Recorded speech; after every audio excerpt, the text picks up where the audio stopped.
Hello everyone, welcome to a new video. In this video, we'll learn how to take custom guides in Canva. This is very easy, so let's start. First, click on File and then Settings. Now click on Add Guides.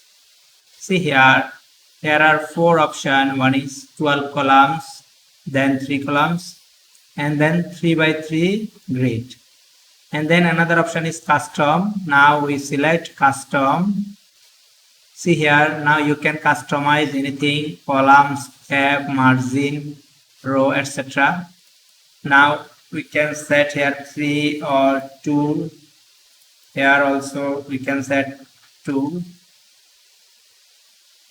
Now click on add guides. See here, all guides is added, but this is locked. Now you can unlock this by clicking here. The guide is unlocked. You can move it from here. That's it, how you can take custom guides in Canva. I hope you enjoyed this tutorial. If you enjoyed this, please like this and also as well as subscribe our channel. Thank you.